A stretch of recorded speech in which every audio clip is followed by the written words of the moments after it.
Hello friends, welcome to CEC Live Lectures. Dear friends, from today onwards we are starting a very new series, and this series is on mathematical models in economics. This is the first lecture, and in this first lecture we are going to talk on economic modeling. For the discussion of the topic, we have with us in our studios Dr. Neeti Bhutani. Dr. Neeti Bhutani is Assistant Professor in Department of Economics, Hindu College, University of Delhi. Dr. Neeti Bhutani is a prolific professor and she believes in giving her best. So friends, we believe that today you are going to get in-depth knowledge on this topic through Dr. Neeti Bhutani. If you wish to ask questions, then you can contact us through our toll-free number. Our toll-free number is 1-800-110-430. I repeat, our number is 1-800-110-430. All dear friends are requested to call in the last 10 minutes of the lecture only, so that first you could understand today's topic in detail, that is economic modeling. Now I would like to welcome our guest, Dr. Neeti Bhutani. Hello ma'am, welcome to the lecture. Hello Geetika, thank you very much for having me here, and a very warm welcome to all our viewers. Today we will be starting with a series of lectures that I teach as part of what is known as the Mathematical Methods in Economics course. The purpose of this course is to acquaint you, to familiarize you with the mathematical tools that we use for economic analysis. A prerequisite for this course is that you should have studied mathematics till class 12, but it is even if you haven't, you can still watch these videos, and we will try and cover basic ground as far as possible. But for today's lecture, it would be nice if you have some basic knowledge about what a function is and what a set is. Today's lecture will be organized as follows. I will first start with the concept of an economic model, and I will also introduce some terms which every student of economics must be familiar with, because these are terms that we use for economic modeling. I will illustrate these terms and concepts through two examples, one from microeconomics and one from macroeconomics. I will then go on to examine the real number system. After a discussion of economic modeling, I will discuss the real number system, which is basically a system of real numbers that comprises both rational numbers and irrational numbers. And I will extend this discussion further to discuss the Euclidean space. Finally, if time permits, I will also discuss the concept of an interval. But before we begin, let me walk you through a list of textbooks that we use in Delhi University, at least as part of the CBCS course for this particular mathematical methods in economics course.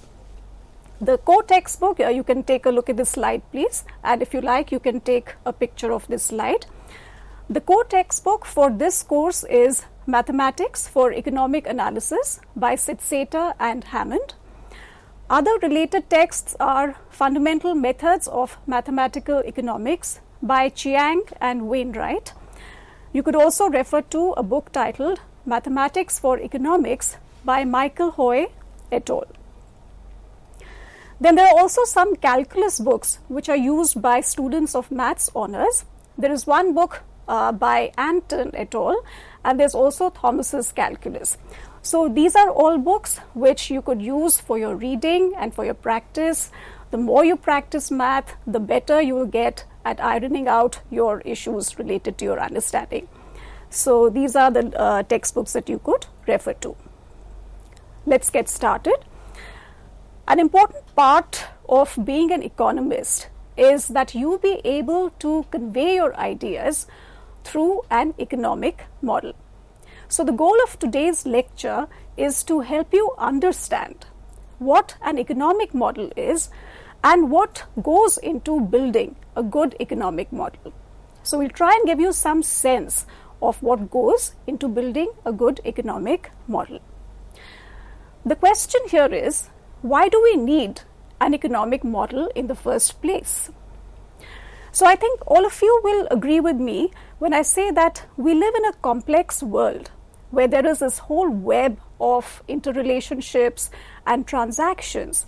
And in this scenario, it is important that we express ideas and interrelationships in a systematic and straightforward manner. The purpose of an economic model is just that.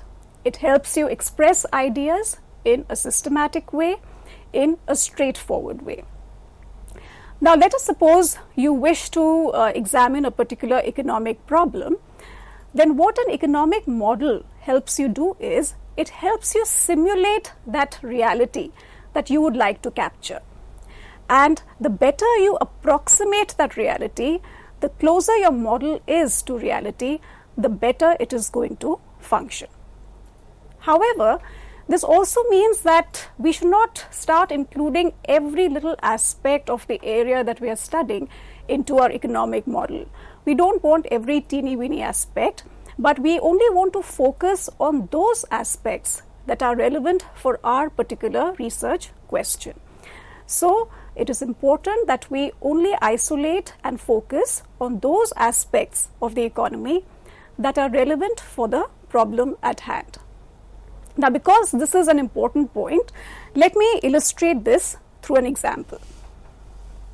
If you look at this slide represents a model which is in the form of a painting. I think all of us would agree here that this is the painting of an elephant. And why do we say that? We say that because the creature that is being depicted in this painting has all the major traits that we associate with an elephant. So if you follow my cursor, this creature has a trunk which we associate with an elephant. Then we can see the tusks here, the long white teeth protruding from the mouth. This gentleman here also has large ears, and if you look at the size, the shape of the ears and the size and shape of the head, all of these are traits that would help you associate this animal with an elephant. So the point is that from the point of view of the painter, he does not have to include every aspect of the elephant's body so as to draw his painting, to make his painting, but he needs to focus only on those major aspects that will send the message across. And by the way, if you're not comfortable with the idea of a painting as a model, you could even take a toy elephant or some toy that kids use and think of that as a model. The idea is that it should represent the chief traits that you wish to talk about. Let us now see what this discussion means from the point of view of economic modeling. Let us suppose we want to understand the mode of transport used by a student to travel to college and come back home. And in particular, let us suppose that we want to look at the factors that determine whether a student travels to college or commutes between college and home by metro. And if you don't have metro in your city, you could think, you could pose this same question in terms of some other mode of transport. For our purpose, we will be focusing on what are the factors that determine whether or not a student commutes, does his daily commute through the metro. Now, one of the obvious factors, if you follow the movement of the cursor here, one of the obvious factors that would determine the student's decision would be the metro fare. Typically, you would expect that the higher the metro fare, the lower is the likelihood that the student will take the metro. Other important determinants would include fuel prices or the degree of congestion on the roads. Then one might also want to look here at the distance between a student's home and college, or also you could look at the distance of the metro station from a student's home. Then one could also look at the frequency of train service or the time of the student's travel, because depending on whether the student attends the morning shift or the afternoon shift in his college, he would face a different kind of rush in the metro train. Finally, according to me, you could also look at family income as one of the factors that determines whether or not the student takes the metro. Now, this is not an exhaustive list of factors. You can always incorporate more factors from your side as long as they tell a story. But the main point here is that we don't have to include every aspect of the economy or every aspect of the metro rail here to tell our story. So, for example, I would not be bothered about the color of the train seats or how much the CEO of the Metro Train Corporation is getting. So maybe one or two students might care about such factors, but on average, these factors will not be important. So that is the main point we're trying to convey, that we isolate only those aspects of the economy that send the message across. Now the point is that if we have to list out factors in this way, if we have to spell out our story in this way, then it is crucial that you understand your problem well and you know what you would like to examine. In fact, this is also the first point that was highlighted by POLYA. POLYA was a Hungarian mathematician to the best of my knowledge. So according to POLYA, as a first step in any kind of problem solving, it is important that you understand the problem well. So the catchphrase for today's lecture would be, get your story right. You don't want to start building an economic model with incorrect information. In addition, according to POLYA, you might also want to be very clear about what you are trying to show. If you look at the slide here, this is a list of aspects that POLYA laid attention on. So one should be very clear about what one is trying to show, the story that one is trying to tell. One might also want to be clear about the kind of data one would need to analyze the research question, or the assumptions also that you would like to make would be relevant here. Then finally, you would want to ask ask yourself if the problem that you are examining is a reasonable problem, and whether the information that you have is sufficient to determine the unknown result. So this is the first step to building an economic model. The second step involves introducing suitable notation. As far as POLYA is concerned, this consists of devising a plan. You should have a plan of action, and that involves introducing suitable notation for the building up of your theoretical model. At the same time, you might also want to look at what other people have done in your area. You clearly don't want to reinvent the wheel here.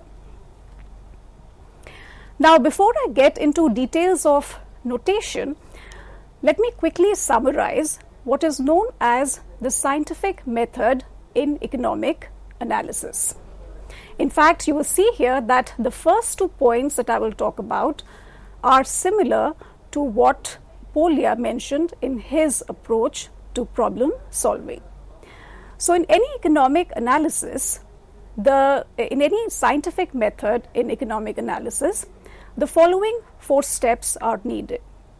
The first step is qualitative and quantitative observations of phenomena. And this, in a sense, corresponds to the data that POLYA talked about. As a second step, you construct a theoretical model based on the data that you have that describes the observed phenomena and explains the relationships between them. And here, as a first step, we would have to introduce notation in order to build your theoretical model. Step 3 involves using your theoretical models in order to derive predictions.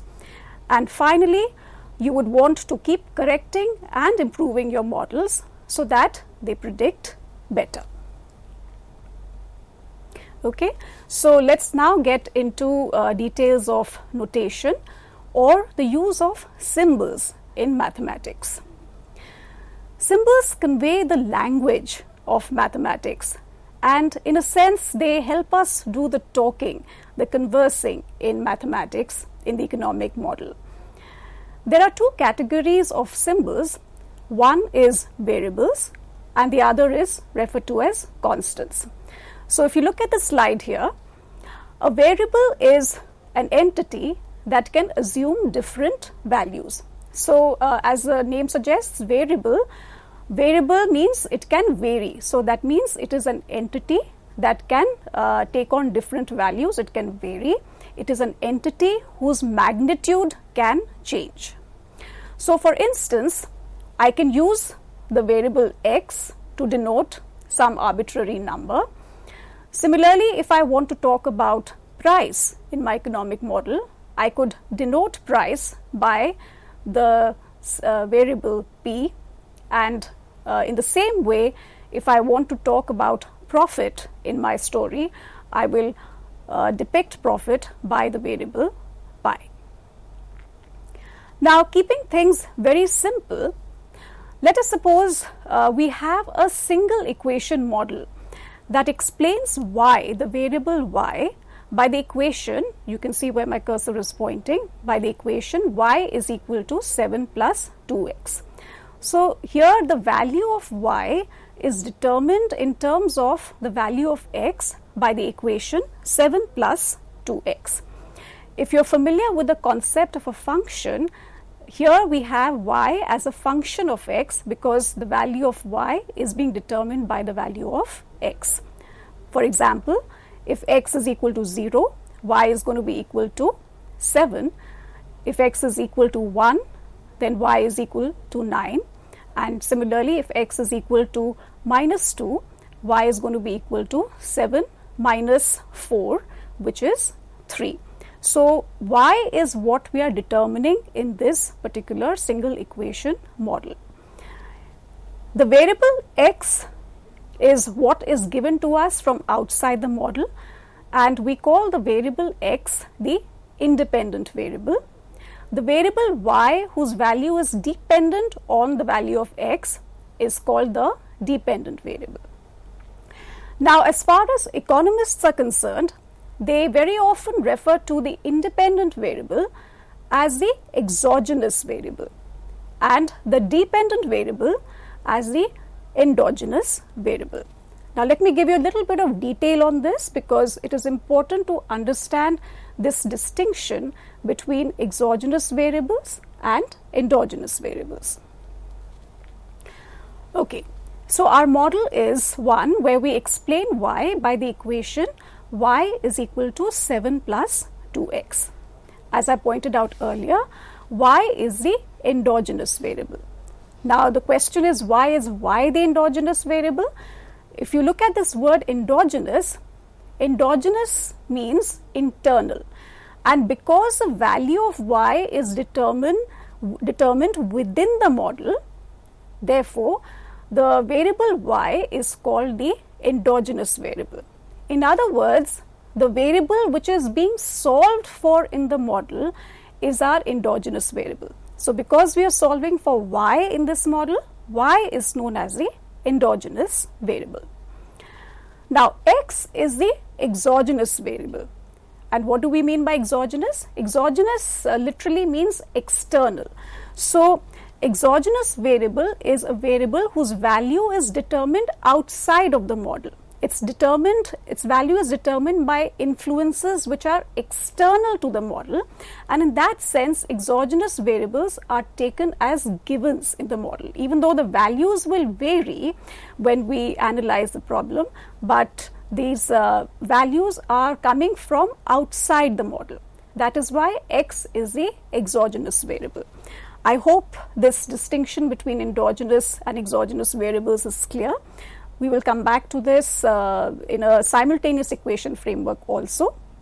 But before we discuss examples, let us take another single equation model to see if you can distinguish between an exogenous variable and an endogenous variable. So here we have a single equation where on the left hand side I have Q superscript D, which represents quantity demanded, and that is equal to 5 minus 0.2 P, where P represents price, plus 0.5 Y. Now let us give it some context so as to make it a little bit interesting. Let us suppose your canteen owner sells burgers, and the left hand side represents the quantity demanded of burgers. The quantity demanded of burgers would, as all of us would agree, would depend on the price of the burger, and here we see that because of this negative sign, there is a negative relationship between the number of burgers demanded and the price of the burger. Y you can interpret as your pocket money, and we see that the higher your pocket money, the higher would be your quantity demanded of burgers, because you can see here the number in front of Y has a positive sign to reflect the positive relationship between Y and QD. Now let me ask you a question. How would you categorize Y? Would you call it, which is pocket money, would you think of pocket money as an exogenous variable, or would you think of it as an endogenous variable?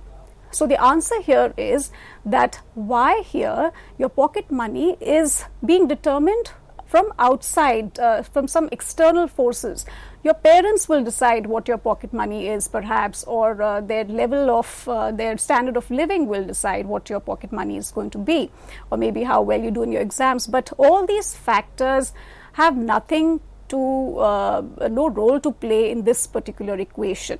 So the value of Y is being determined outside of the model, and therefore Y is an exogenous variable. Similarly, if I ask you what is QD, is it an endogenous variable or is it an exogenous variable? And here the answer would be that the quantity demanded here is an endogenous variable, because the value of quantity demanded is being determined by all these variables on the right hand side.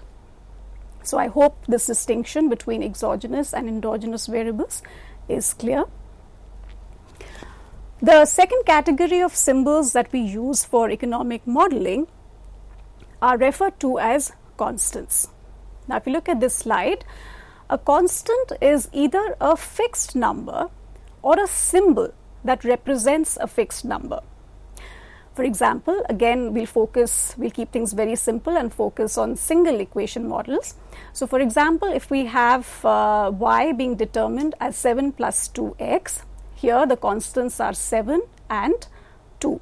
As you can see, a constant can appear by itself or as a coefficient of a variable. Similarly, we can also have constants which are symbols. So if you look here, a constant can be a fixed number or a symbol that represents a fixed number.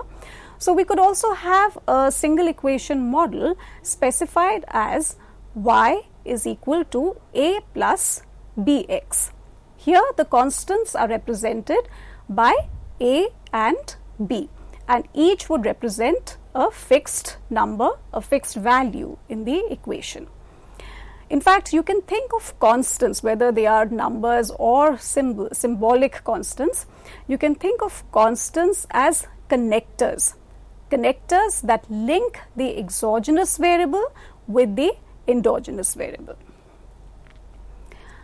These symbolic constants are also known as parametric constants or parameters.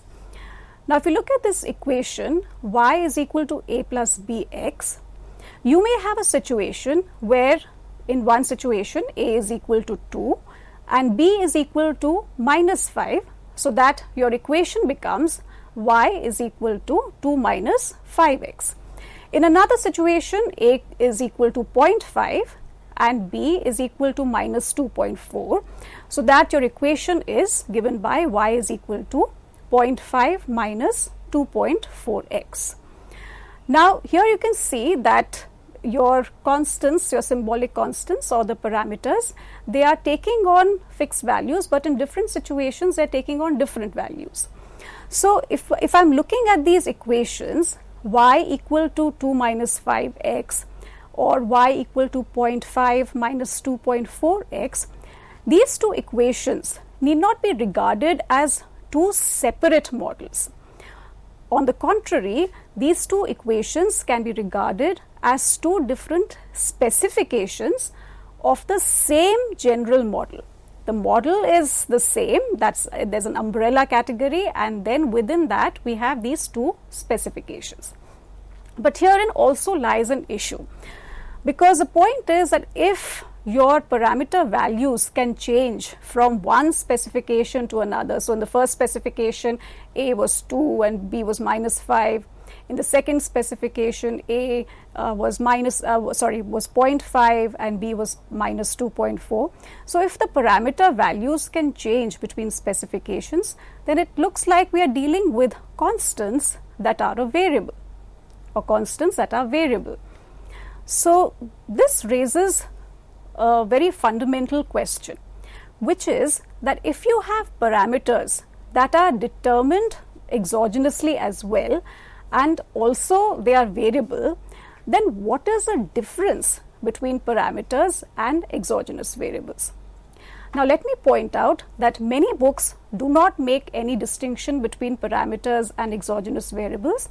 Parameters are related to exogenous influences and probably influences that you don't want to explicitly model in your story, so they don't make a distinction.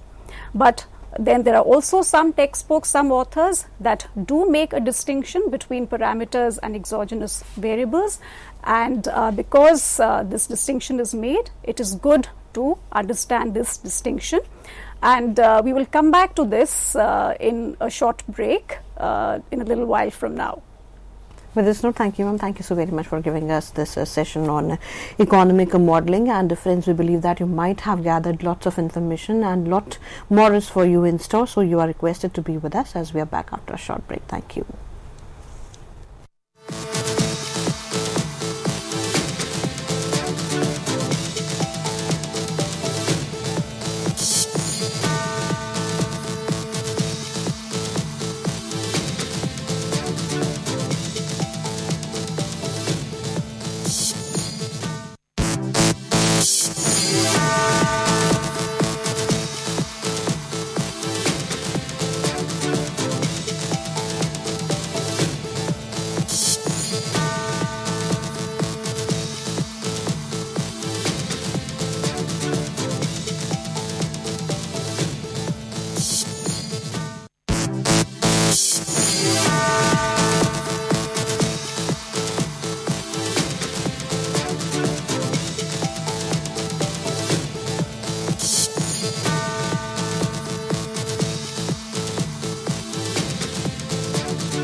Hello friends, welcome back to this session. Friends, as you know that we have started a new series, and this series is on mathematical methods in economics, and under this series today we are talking on economic modeling. And for the discussion on the topic, we have with us in our studios Dr. Neeti Bhutani.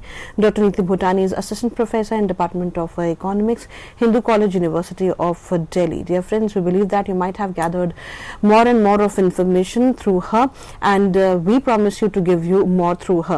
If you wish to ask questions on today's topic, then do call us through our toll-free number. Our number is 1-800-110-430. I repeat, our number is 1-800-110-430.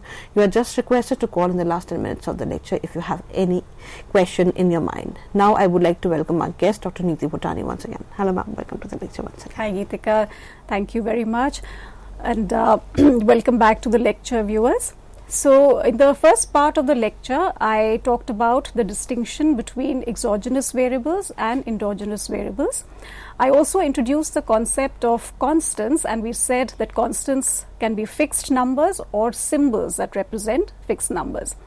Now, one of the problems that I was highlighting before we went for the break was that when we have parameters taking different values in different specifications of the model, if you follow my cursor, we had taken two different specifications, then it seems to suggest that our parameters too are variable. So here the question that I was posing was that if you have parameters which are also in a sense related to exogenous influences, and we have here parameters that are variable, then what is the distinction between exogenous variables and parameters?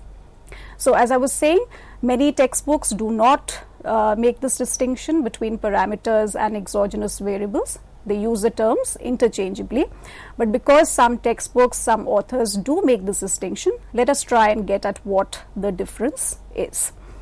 So as I said, we have two specifications of our model. In the first specification, you can see that y is equal to 2 minus 5x.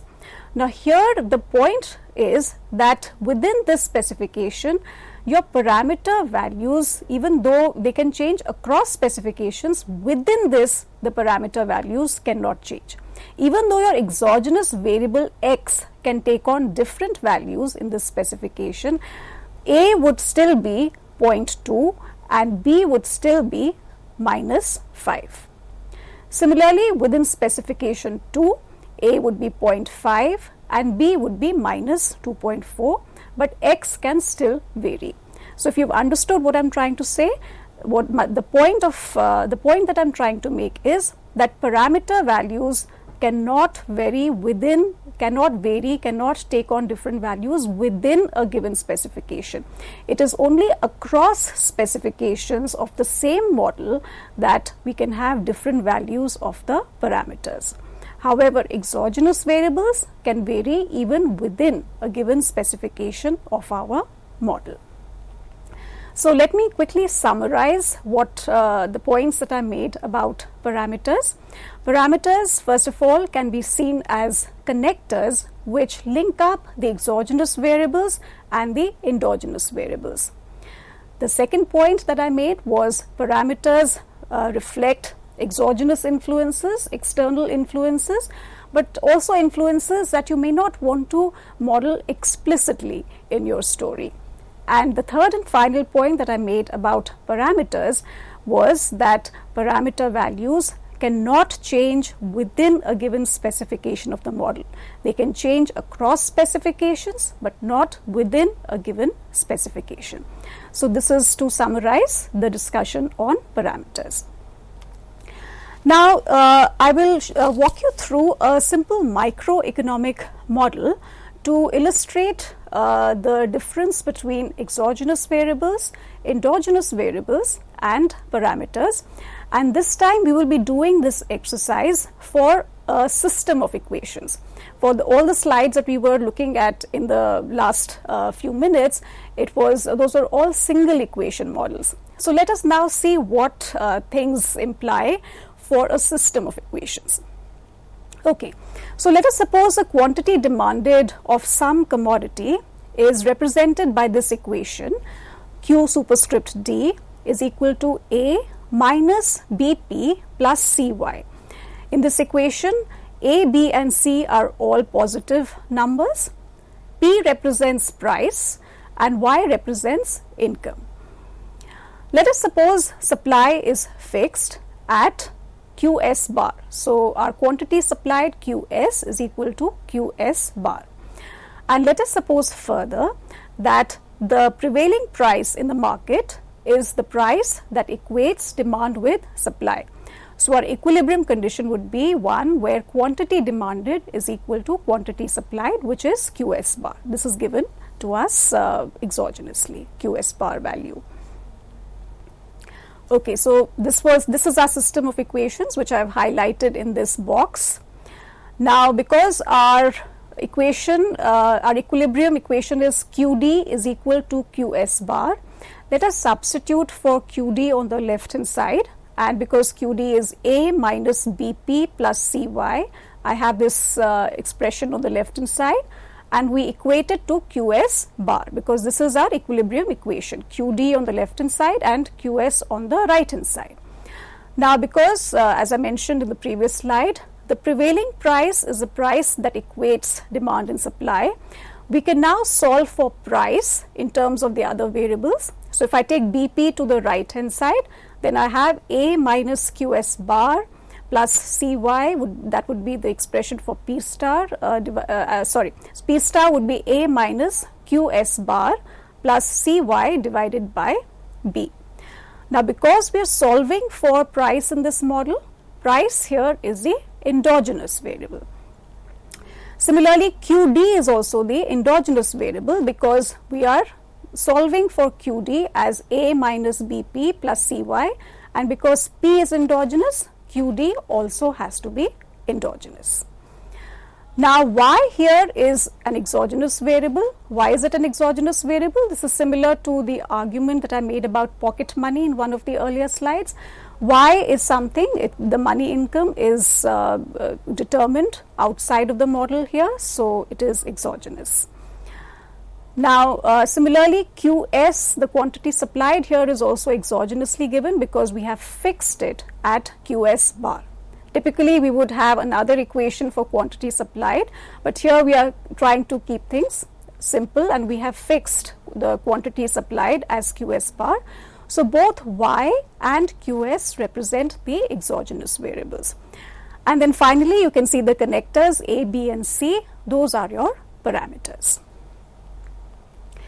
Now, let us talk about a simple macroeconomic model and try and identify endogenous variables, exogenous variables and parameters in this model. So, let us suppose we have an economy that consists of households and businesses. Now, in this macroeconomic model, if you look at this slide here, we have Y is equal to C plus I. On the left hand side, Y represents national income. It is a measure of national income and it is the money value of all final goods and services that are produced in an economy during a year. On the right hand side, we have spending. C here represents consumption spending and I represents investment spending. So, so we have Y is equal to C plus I. Let me also give some background for those who are not familiar with economics, with macroeconomics. Let me give some background of or some intuition about how we get these equations on this slide. So, for those who do have a background in economics, please bear with me for a minute.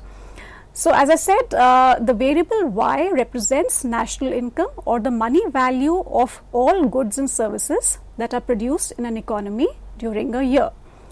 Now, this value that is created would then get translated into money incomes for all those who helped produce those goods and services. And then the money incomes would be, sorry, I think I've moved ahead. Yes. And then the money incomes would be spent on either on consumption or investment. The consumers will be engaged in consumption spending, they will be buying consumer goods, whereas the firms will be engaged in investment spending. They will be undertaking investments, buying machines, etc., and that constitutes what is represented by the variable I. In this model, I is exogenously given as I bar. So, this value is given to us from outside of the model, even though it can vary. So, every time period you'll have a different value. So, it's an exogenous variable. C, which represents consumption spending, is represented by the consumption function A plus BY. Now, here A represents what the level of consumption would be even when Y is 0. You can see here, if Y is 0, then C would be equal to A, consumption would be equal to A. So, A represents the consumption at 0 level of income. Now, if you look at the values given for B, we have specified here that B will lie between 0 and 1. So first of all, B has to be positive, and secondly, it has to lie between 0 and 1. Now what is this B? B is, if you notice here, B is nothing but the slope of this straight line consumption function. So the slope, as you all know, would be represented by the change in consumption per unit change in income, or delta C upon delta Y. So what we are saying here is that first of all, B is positive, which is to say that every time income increases, consumption will also increase. So every time delta Y goes up, C will also go up, and vice versa. But at the same time, we are also saying that B is less than 1, which is to say that if income goes up, consumption also goes up, but by less than the change in income.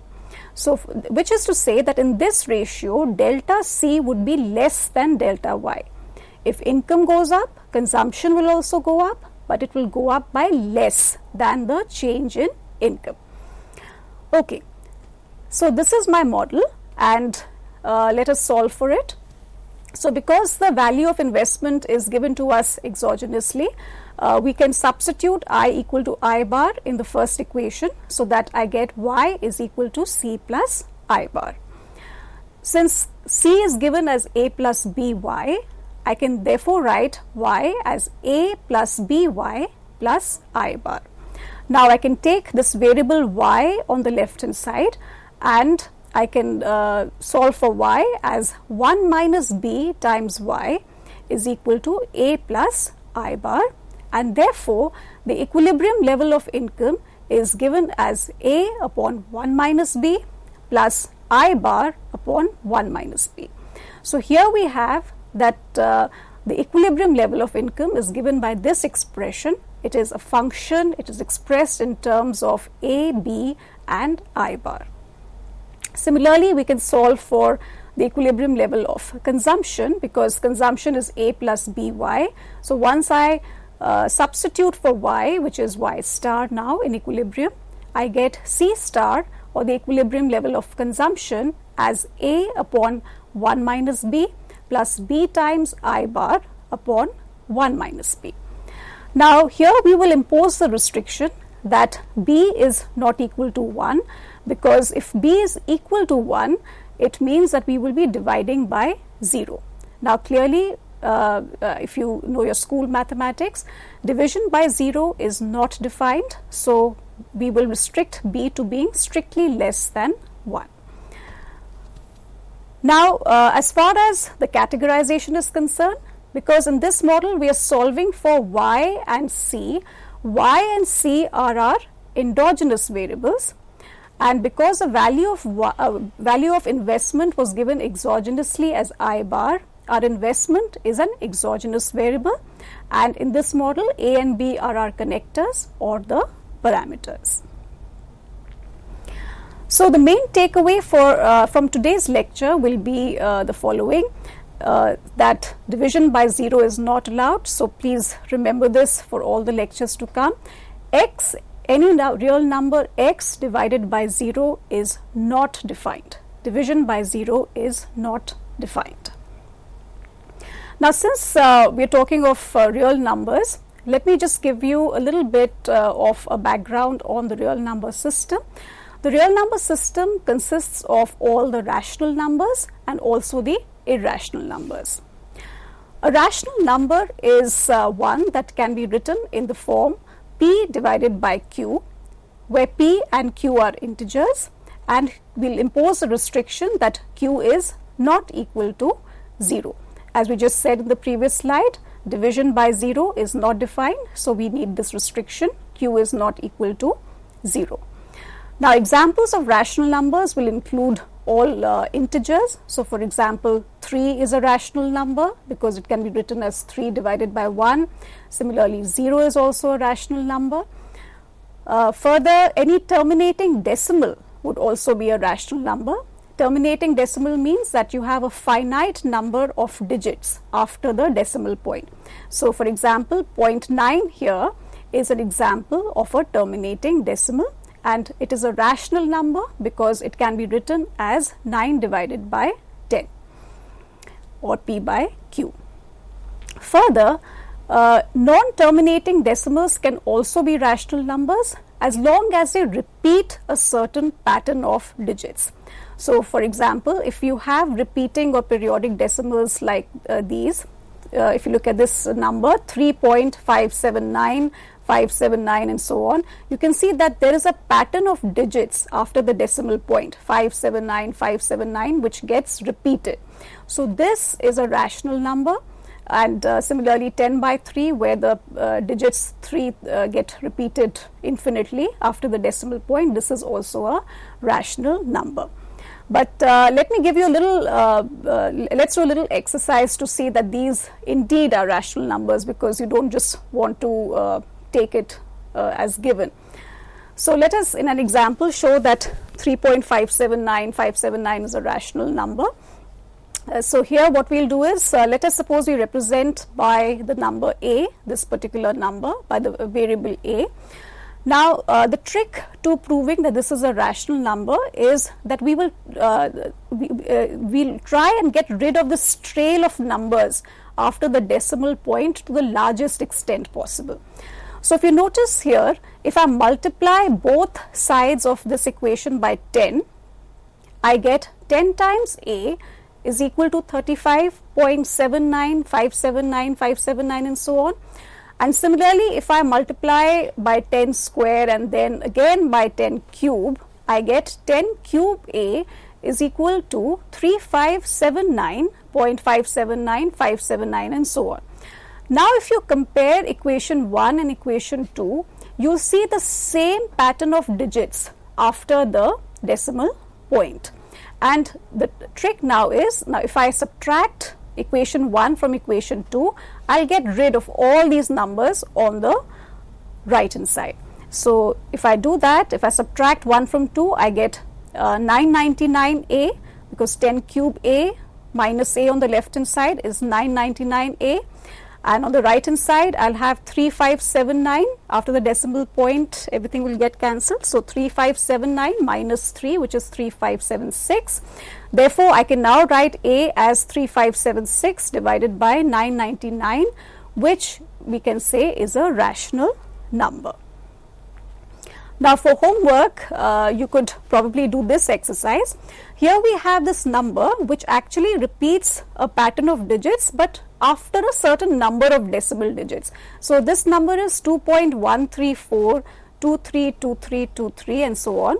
So there is this pattern 232323, but that gets repeated after 3 decimal digits, 134. So here you see that if we do this multiplication exercise by 10 twice, then we will get 10 square a is equal to 213.423, 2323, and we can get rid of all these highlighted digits, and finally we'll be left with a is equal to 211289 divided by 99, which we can see is a rational number. Now what I'm trying to get at here is that we have these rational numbers which can be marked as points on the number line. So let us now connect this system of real numbers, the rational numbers and the irrational numbers, with the number line. We can mark all these rational numbers on the number line, but once these rational numbers are marked off, we still have holes or gaps left in the number line. And these holes or gaps which are left in the number line are filled up by the irrational numbers, like root 2, the number e, the number pi. All these are irrational numbers which fill up any holes or gaps which are left by the rational numbers on the number line. Now what are these irrational numbers? Irrational numbers are those which cannot be expressed in terms of the ratio p by q, where p and q are integers. These are basically non-repeating, non-terminating decimals. So these are again non-terminating decimals, but there is no pattern of digits after the decimal point. So root 2, which is written as 1.4142 and so on, or pi, which is 3.1415 and so on. There is no pattern of digits here after the decimal point. So here we call these numbers irrational. In one of the future lectures, I will show you the proof of root 2 being an irrational number, but we will do that before, once I talk about set theory and logic and proofs. So the rational numbers and the irrational numbers both exhaust the number line, and we can say that there is a one-to-one correspondence between the number line and between points on the number line and real numbers. We can represent the number line as R or R1, which is to depict the one-dimensional space, and we can think of R1 as nothing but a set. Why do we call it a set? Because R1 has as its elements all the real numbers, and in that sense it is a set, and R1 represents our one-dimensional space. We can also talk about the two-dimensional space. The two-dimensional space can be constructed as a Cartesian product of R and R with itself. Now, if you're not familiar with the concept of Cartesian product, the Cartesian product of two sets S and T is given by the set of all ordered pairs small s, small t, such that small s belongs to capital S and small t belongs to capital T. So, to illustrate the concept of a Cartesian product, you can look at this diagram here. Or let me start with a more basic example. Let's suppose the set S is given by 1, 2, the elements 1, 2, and the set T is given by 4, 5 and 6. So here if I have to make all the ordered pairs which would constitute the Cartesian product, the set of all ordered pairs would be constructed as follows. I will first take the 1 in the set S and combine it with 4, 5 and 6 in the set T. So that generates the ordered pairs 1, 4, 1, 5, 1, 6.